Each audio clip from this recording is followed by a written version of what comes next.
Hello guys, and welcome back to my channel.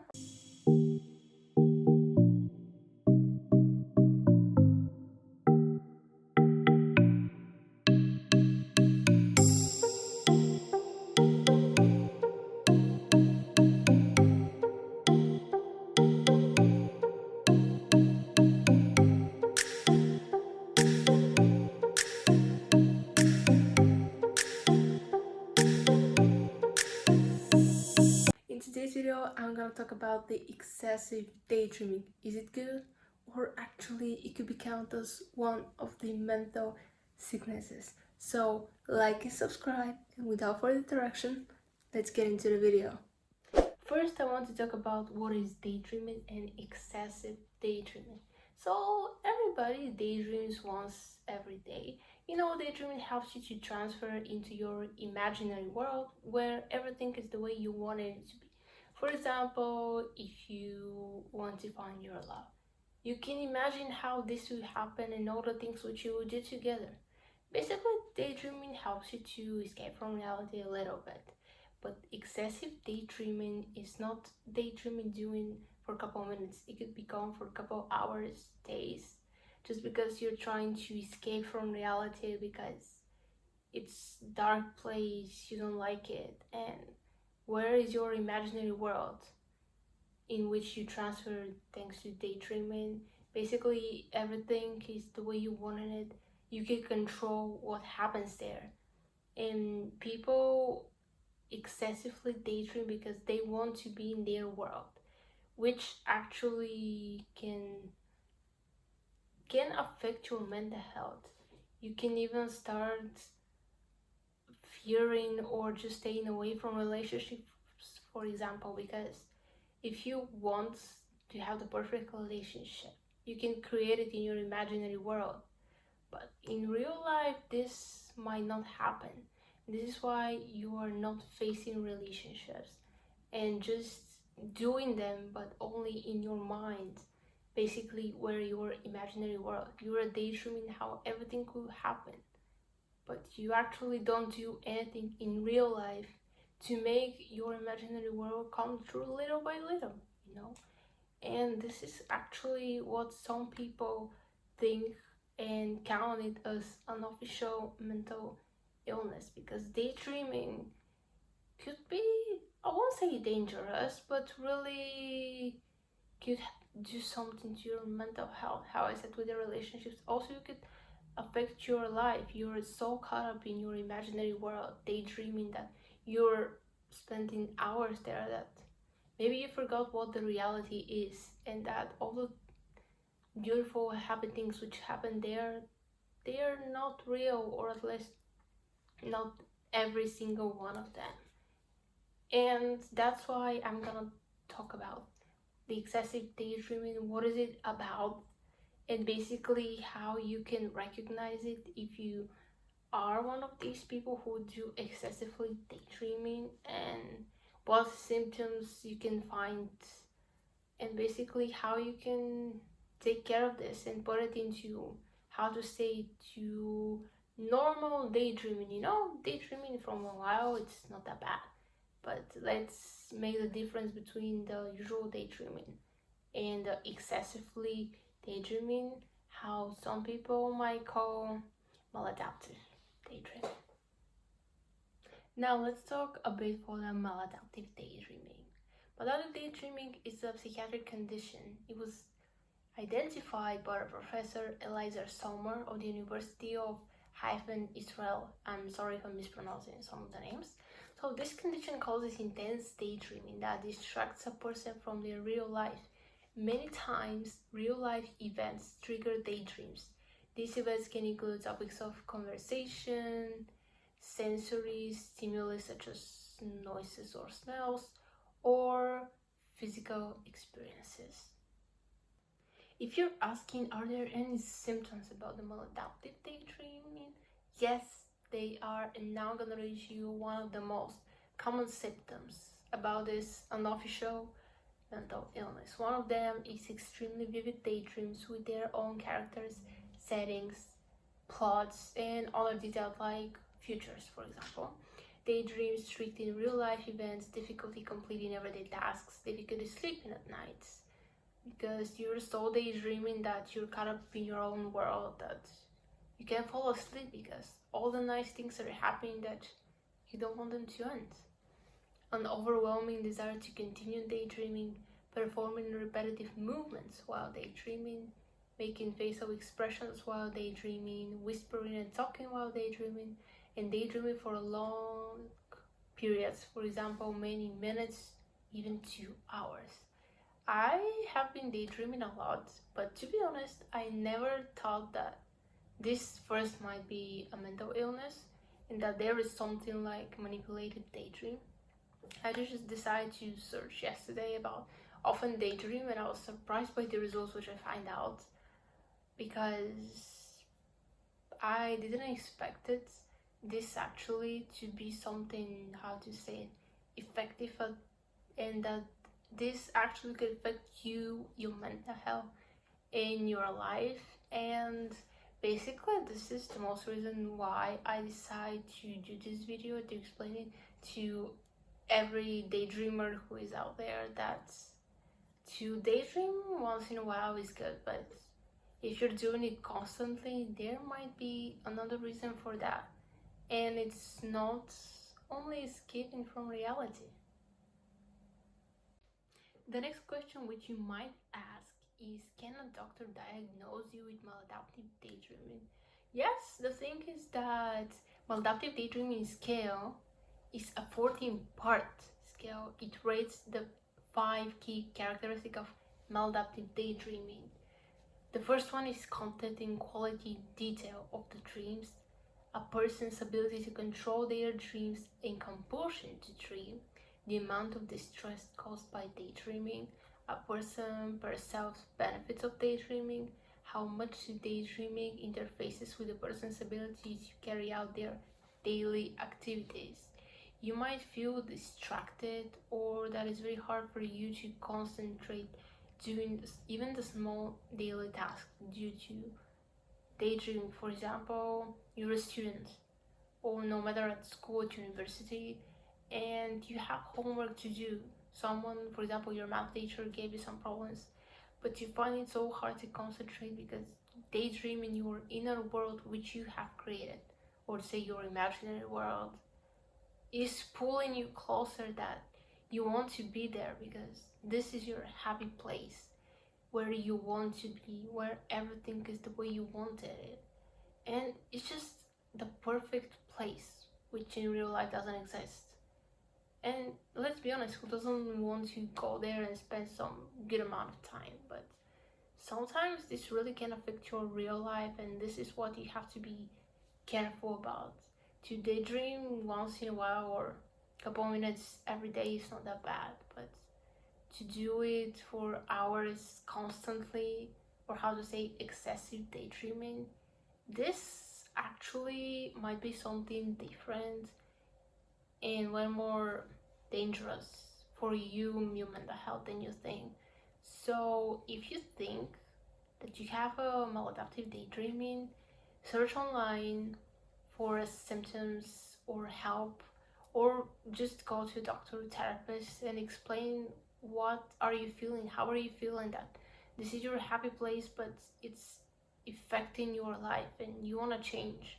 Really search for some help. Now let's talk about the daydreaming boys versus girls. You know, mostly in school, but you can see that university nowadays, boys can't sit much at their places. They're starting to moving around, jumping from place to place just because they're bored. Class is boring, they want it to end just because they want to do things with their friends or just to go somewhere else. Well, otherwise with girls, it's not the same. You may have seen girls looking out of the window, their head being around, even teachers have joked around for this.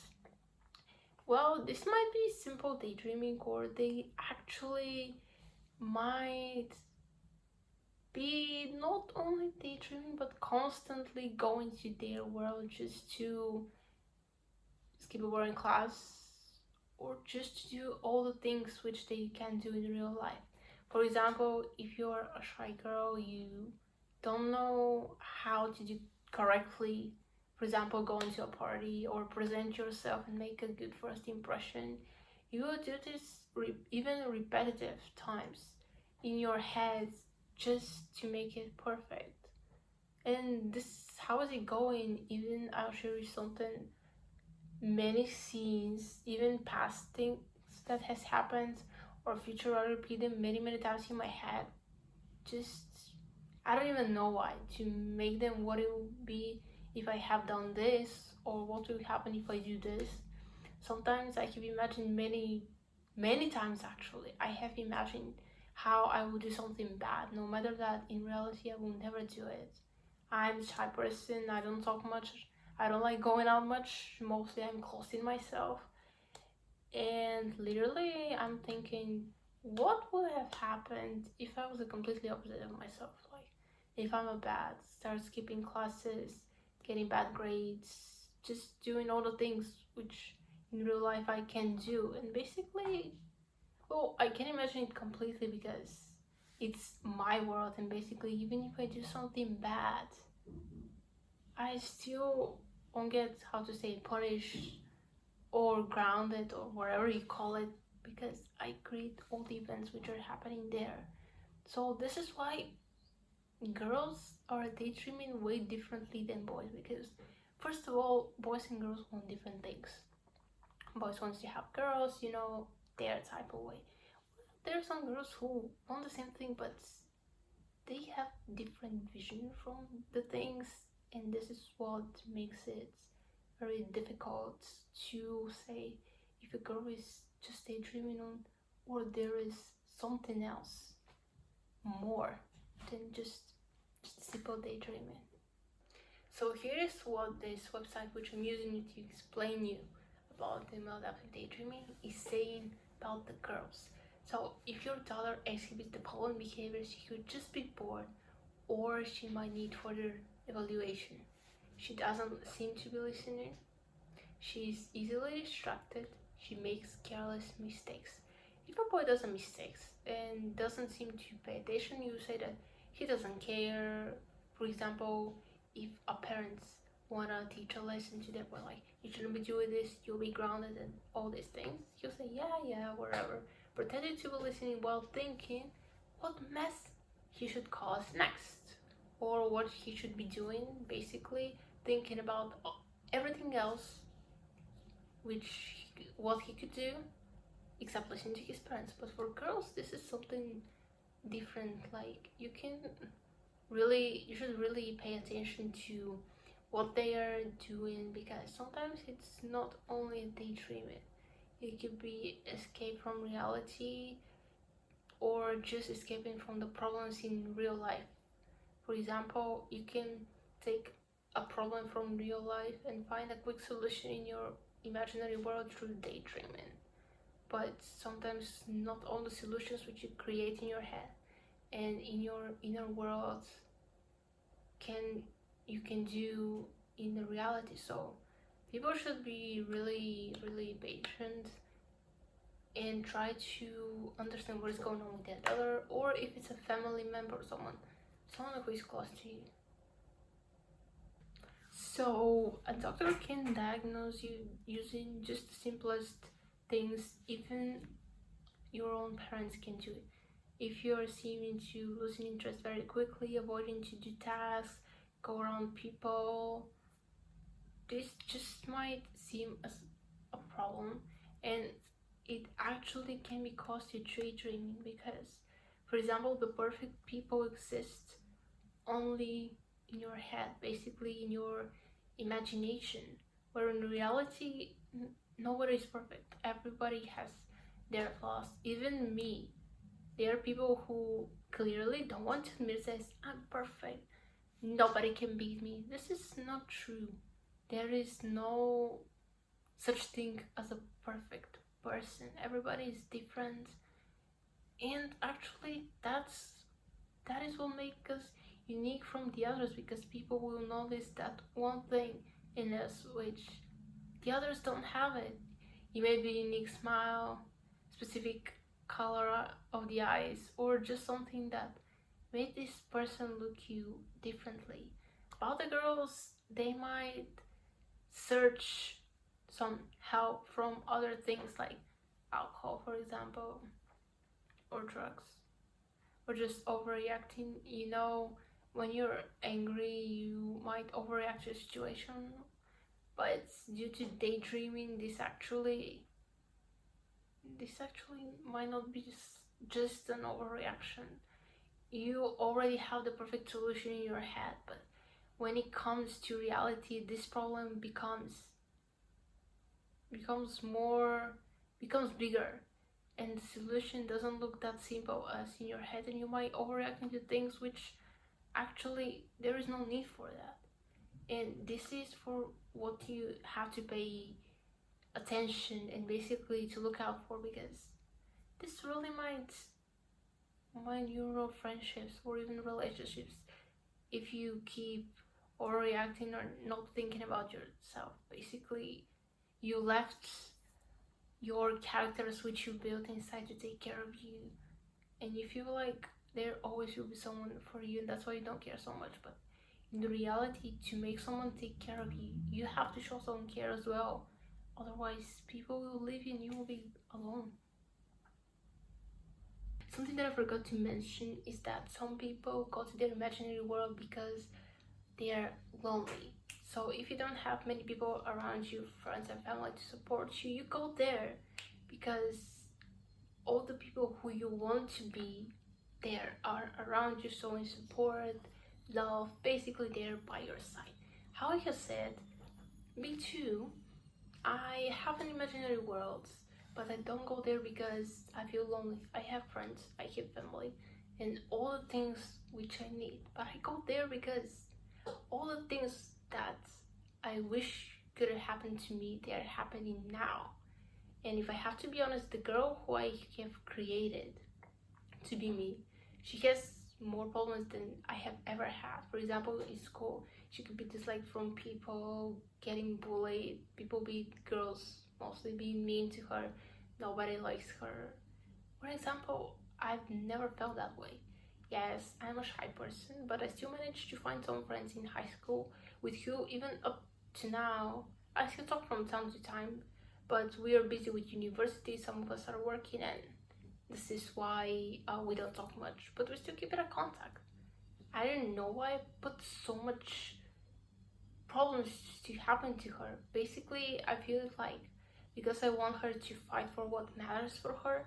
Basically, this is how I'm getting my ideas for the books which I'm writing on Dream. I have said that I get the ideas in my head, but I didn't explain why and from where actually I'm getting all these ideas. So all the things which I want to happen in the books first, I have imagined them. Some scenes even 10 times just to make them the way I wanted it to happen, to feel the emotions. And I have to say that even on the sad scenes which I have created in my head, I felt like I might start crying soon. Don't know why, just it never happened to me in real life, but it just feels sad, you know, like it's like a TV in your head in which you're the narrator, you changing the channels, basically the stories which you have created. But after all, there is happy ending for you. But the lonely people, they go there just to feel a bit of love, support, just to have someone by their side. And that's the thing. If you see a person constantly daydreaming, maybe you should go to them, talk to them, you know, ask them, hey, what's up? How are you feeling? Like, is everything okay? Simple things, but to show that you care about this person so he or she might not feel that lonely. The conclusion from all of this is that daydreaming for a while won't cause any damage to you, neither to your life, but constantly daydreaming or maladaptive daydreaming is something very different. It might affect your mental health, the way you're talking with people, especially if you have social anxiety. Maybe you can even get more and more distant from people due to your daydreaming, because you feel comfort there. All the people which you have created, you know them. You can share very easily every single thing with them. In fact, when in reality you feel like you might have trust issues, you don't trust the people, but to make friends you need to meet people. That's a fact, you know. You have to talk with people no matter how hard it could be sometimes. And this is again another reason why some people are choosing to daydream it, except if they are not a bit open, because every person daydreams in a while, but there are some who do it way more just to, how I said, escape the reality or the problems which they have, and basically to get far away from their real life and get close to their imaginary. But the best thing is to balance your real and imaginary life, so it could be, how to say it, peace in the world. So I hope this video was helpful to you. Comment down below if you're a daydreamer, what characters do you create, basically what type of person you are in your story which you have created. Like and subscribe, and I'll see you next time. Bye.